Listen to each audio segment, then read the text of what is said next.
वज़ीर आज़म इमरान खान ने भारत को मुज़ाकरात की नई पेशकश करते हुए कहा है कि अगर भारतीय हुकूमत मकबूजा कश्मीर की पुरानी हैसियत बहाल करने का रोड मैप ही दे दे तो हमें कबूल होगा। आज़मीर साहब, क्या कहेंगे आप, वज़ीर आज़म की ये नई पेशकश कितनी कारगर साबित हो सकती है कि भारत 5 अगस्त के इक़दाम को वापस लेने के लिए कोई रोड मैप दे सकता है? देखिए, जब हम ऐसे गुफ्तगू करते हैं तो उससे ये तासुर मिलता है कि ये बड़ा सोच समझ के एक प्रपोजल जो है पाकिस्तान की तरफ से आया है जिसका इजहार प्राइम मिनिस्टर ने किया। ऐसी बात नहीं है। वो एक इंटरव्यू था रॉयटर्स को और उसमें ये एक सवाल पूछा गया और उन्होंने कैजुअल उसका आंसर दिया। वो एक किस्म का थ्रो अवे आंसर था और कोई भी पाकिस्तानी आप किससे पूछें, आप कुरैशी साहब से पूछ लें, फॉरेन मिनिस्टर से, प्राइम मिनिस्टर से, सदर से, वो यही कहेगा जब तक इंडिया ये नहीं करेगा तो हम नहीं करेंगे, और वो है। ठीक है, तो हम देख तो रहे हैं कि बैकडोर डिप्लोमेसी के जरिए DGMOs का राब्ता हुआ था जिसके बाद सीज फायर माहदे पर काफी हद तक अमल हो रहा है। सलमान साहब, तो ये बैकडोर डिप्लोमेसी का अमल फ्रंट डोर तक आ पाएगा, लगता है आपको ऐसा? देखें, एक एस्पेक्ट की बात तो अयाज साहब ने की है और ये बात दुरुस्त है कि जब आप प्राइम मिनिस्टर से, किसी भी प्राइम मिनिस्टर से पूछेंगे तो वो यही बात कहेगा। लेकिन मैं समझता हूँ कि अगर वो ये बात कहते हैं कि हम मशरूत मुज़ाकरात के लिए तैयार हैं, तो मुज़ाकरात की बात हमेशा वो करता है जिसका कोई सियासी केस होता है।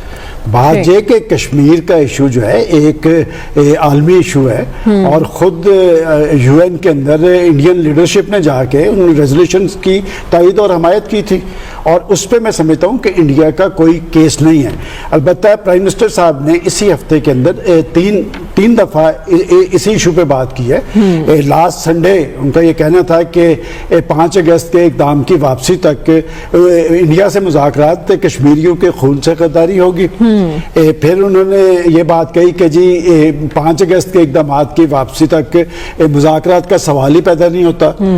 अब उन्होंने जो राइटर को इंटरव्यू दिया है उसमें उन्होंने कहा है कि जी 5 अगस्त के इक़दामात के रोड मैप दे।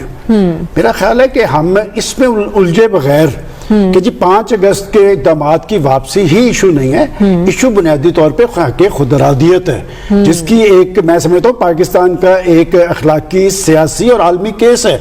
और जब से इन्होंने ये 5 अगस्त के इक़दामात किए हैं, पाकिस्तान के केस को सुना गया है। अच्छा। इस पे सलामती कौंसिल के अंदर बात हुई है, वहां पर इंसानी हकूक की बदतरीन खिलाफ वर्जियों पे तशवीश जाहिर की है। चीन के कहने पे वहां पर इजलास हुए हैं और दुनिया के अंदर बड़े बड़े, इससे बड़े बड़े इशूज मुख्तलिफ ममालिक ने बैठ के तय किए हैं। आज जो कुछ अयाज साहब का ये कहना है कि जी वहां पर कोई कूल डाउन हो रहा है, मेरा नहीं ख्याल ऐसे हो रहा है। आप एवरेज निकाल रहे हैं कि एवरेज कि आप हर दिन के अंदर 2 नौजवानों की टारगेट किलिंग हो रही है कि कभी 3 होता है, कभी 5 होते हैं, कभी 1 होता है। तो वो अपना काम कर रहे हैं इसलिए कि उन्होंने माफ करना, मैंने नहीं कहा कि कूल डाउन हो रहा है, मैंने कहा कूल डाउन होना चाहिए। ठीक है, प्लीज देखिए, बात है कि वहां की जो, मैं भी वो लफ्ज़ इस्तेमाल करता हूँ, वहां के जमीनी हकायक यही है कि 8 लाख फौज वहां पर जो कुछ कर रही है कि ये जो लॉकडाउन दुनिया के अंदर आया है, कि सबसे पहले लॉकडाउन का लफ्ज हमने कश्मीर के अंदर देखा था। वहां पर उन्होंने क़यामत सुगरा बर्पा की हुई थी, वहां पर उनका जीना अजीरन बनाया हुआ था। लेकिन इस 8 लाख फौज को वहां पर मुसल्लत करने के बावजूद क्या कश्मीरियों ने उस तसल्लुत को कबूल कर लिया? आज भी वो भारत से निजात के लिए सरगर्म अमल है और किसी कश्मीरी से ये तोको कर रहा है कि वो भारत का तसल्लुत कबूल कर लेगा, ऐसी बात नहीं है। वो खेल, लेकिन वज़ीर आज़म ने हर फोरम पर मुकदमा लाया। डॉक्टर साहब, आपको लगता है कि हम आलमी ताकतों को जगाने में कामयाब रहे हैं? बैनुल अक़वामी ताकतें पाक भारत ताल्लुकात की बेहतरी चाह रही हैं? अब देखिए, बेहतरी चाहते हैं बालमी ताकतें उस हद तक कि इनकी आपस में जंग ना हो। उस हद तक तो आलमी ताकतें इंटरेस्टेड हैं, इससे आगे कोई आलमी ताकत इंटरेस्टेड नहीं है। अच्छा। ना कश्मीर को हल कराने में इंटरेस्टेड है, ना इंडिया पाकिस्तान की नॉर्मलाइजेशन है, बस जंग ना हो इनकी, क्योंकि ये दोनों न्यूक्लियर पावर्स हैं, बस ये है। देखिए, जो इमरान साहब ने जो तजवीज़ दी है वज़ीर आज़म साहब ने اس کو آپ فارمل پرپوزل نہیں کہہ سکتے, یہ آئیڈیاز فلوٹ کیے گئے ہیں. اچھا. اور ڈپلومیسی میں اکثر یہ ہوتا ہے کہ آپ پہلے آئیڈیاز فلوٹ کرتے ہیں یہ دیکھنے کے لیے کہ دوسری سائڈ کا ریئیکشن کیا ہے, اور اس کے بعد پھر آپ ایک فارمل پرپوزل دیتے ہیں. موجودہ کانٹیکسٹ میں جو انڈیا میں اس وقت صورتحال ہے, فی الحال میرے نزدیک کوئی بامعنی ڈائلاگ شروع نہیں ہو سکتا. ایک بیک چینل کو ڈپلومیسی ہو گئی, کچھ دو چار چیزیں آگے پیچھے ہو گئی, لیکن ایک بامعنی ڈائلاگ نہیں ہو سکتا. اس کی وجوہات ہیں. پہلے تو یہ ہے کہ انڈیا کی مودی حکومت اس وقت بہت مشکلات کا شکار ہے کورونا کی وجہ سے. بالکل. اس میں آپ تفصیل آپ کو معلوم ہے. سیکنڈ اس کی جو وجہ ہمیں نظر آتی ہے, کورونا کی وجہ سے اقتصادیات میں کافی نقصان ہوا ہے. تو وہ جو فگرز آ رہے ہیں وہ اتنے تسلی بخش نہیں ہیں. اور تیسرا اس کا فیکٹر یہ ہے کہ حال ہی میں پچھلے مہینے ہی انتخابات ہوئے ہیں, اسٹیٹ الیکشن ہوئے ہیں 4, اور اس میں جو ہے ان کو کافی سیٹ بیک ہوا ہے ان کو بیشتر سٹیٹس کے اندر. تو ایسے حالات کے اندر ایک ایسا انیشیٹو لیں کہ ڈائلاگ شروع ہو جائے, وہ ممکن نہیں ہے. ہاں, جس چیز کی ضرورت ہے, اگر آپ چاہتے ہیں انڈیا پاکستان کے تعلقات امپروو ہوں یا بڑی طاقتیں تعلقات کو امپروو کریں, تو ایک دو سٹیپس ایسے ہیں. جو پہلا سٹیپ ہو چکا ہے, یعنی لائن آف کنٹرول پہ امن آیا ہے. یہ بہت اچھی بات ہے اور اس امن کو قائم رہنا چاہیے, line of control, number 1. Number 2, جو ضرورت ہے کہ کشمیر کے اندر انڈیا ہیومن رائٹ سچویشن کو امپروو کرے, اور اس ہیومن رائٹ سچویشن کی امپروومنٹ جو ہے انٹرنیشنل باڈیز جج کریں گی, پاکستان جج نہیں کرے گا. اچھا, تیسرا یہ ہے کہ انڈیا پاکستان ایک دوسرے کے خلاف پروپیگنڈا بند کریں یا کم کریں, جو بھی ممکن ہو سکتا ہے. یہ ایک فیکٹر ہوتا ہے. چوتھا یہ ہے کہ جو پاکستان اور انڈیا کے درمیان موومنٹ ہے لوگوں کی آنا جانا, اس میں بہتری نظر آئے. اگر تو یہ سٹیپس ہو جاتے ہیں تب ہم سمجھیں گے کہ ہم ڈائلاگ کی طرف جا رہے ہیں. پھر یہ سوال پیدا ہوگا کہ روڈ میپ دیا جائے, انڈیا روڈ میپ دے یا نہ دے. لیکن جب تک یہ 3-4 چیزیں نہیں ہوں گی, میرا نہیں خیال کہ روڈ میپ کی سچویشن آ سکے گی یا کوئی بامعنی ڈائلاگ جو ہو سکتا ہے. دیکھیے اسپیسیفک ایشوز پہ تو بات ہو جاتی ہے. مثلا آخری پوائنٹ, جنوری کے اندر جس طرح نیوکلیر انسٹالیشن کو کی رپورٹنگ ایکسچینج ہوتی ہے, کہاں کہاں نیوکلیر انسٹالیشنز ہیں, اور کچھ چیزیں بھی انڈیا پاکستان کے درمیان ہو جاتی ہیں, لیکن ایک overall framework normalization of relationship کا میرا نہیں خیال کہ مودی کی حکومت جو ہے اتنا آگے جا سکتی ہے. تھوڑے بہت ایک آدھ قدم لے پوائنٹ ہے کہ وہ مودی سرکار جو پاکستان کے خلاف ہرزہ سرائی کا کوئی موقع ہاتھ سے جانے نہیں دیتی, کیا وہ پاکستان سے بات چیت کی متحمل ہو سکتی ہے؟ دیکھیں, جو ایک چیز سمجھنے والی ہے وہ یہ ہے کہ 1948 سے لے کے آنورڈ 2019 تک جتنے بھی ہمارے مار کے ٹاکرے انڈیا کے ساتھ ہوئے, وہ واحد وجہ کشمیری رہی ہے, اور کشمیر کے حوالے سے ہی یہ ہمارا انڈیا کے ساتھ سب سے بڑا مسئلہ چلتا آ رہا ہے. لہٰذا یہ اتنا آسان مسئلہ تو ہے کوئی نہیں, کل صبح اٹھیں گے تو یہ مسئلہ حل ہو جائے گا. اور یہ بھی حقیقت ہے کہ ایسا نہیں ہوا کہ جو ڈی جی ایم اوز کو یکدم خیال آیا کہ چلیں یار یہ بند کر دیتے ہیں ایل او سی کے اوپر جو ہر روز فائرنگ ہوتی ہے. اس کے پیچھے کچھ ہوم ورک ہوا, کہیں رابطے ہوئے, پھر یہ سارے کا سارا معاملہ آگے چلا. دوسرا اشارہ اب آپ نہیں سنتی ہماری طرف سے بھی اور انڈیا کی طرف سے بھی جو بیانات داغے جاتے تھے پرائم منسٹر صاحب کی طرف سے, عمران خان صاحب کی طرف سے اچھا خاصا ٹارگٹ کیا جاتا تھا. اب اس سطح کے اوپر بھی کافی زیادہ جو معاملات کول ڈاؤن ہیں.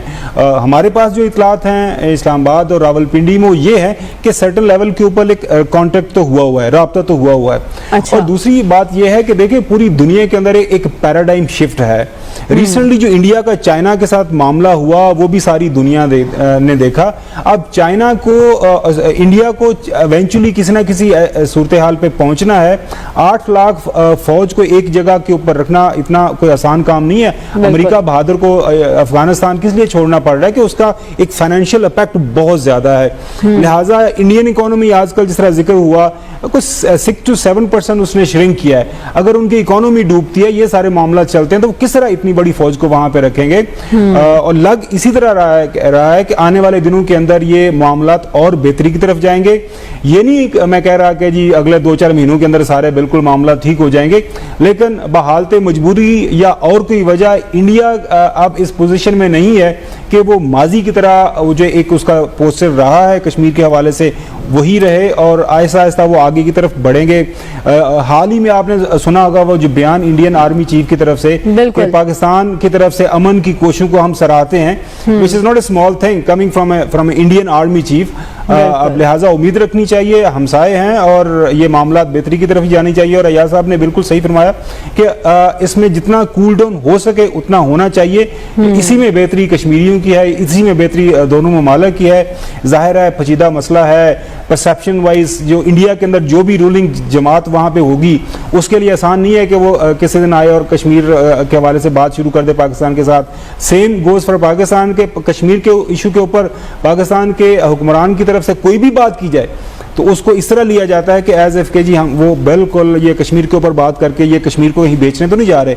आप देखें ना इमरान खान ने क्या किया, इमरान खान कर क्या सकता है कश्मीर के हवाले से, लेकिन हमारे अपोजिशन वाले इल्जामात लगा रहे हैं दिन रात, आपने कश्मीर बेच दिया, आपने कश्मीर बेच दिया, आपने कश्मीर बेच दिया। तो जैसे कि आपने इस वीडियो में देखा कि इस वीडियो में बात हो रही थी कश्मीर के ऊपर। दोस्तों एक बार फिर से इमरान खान अब भारत के सामने घुटने पर आ गया, क्योंकि इमरान खान ने एक बार फिर से भारत से कश्मीर के ऊपर टेबल पे बात करने के लिए बात कही है, लेकिन भारत की तरफ से कोई भी जवाब नहीं आया।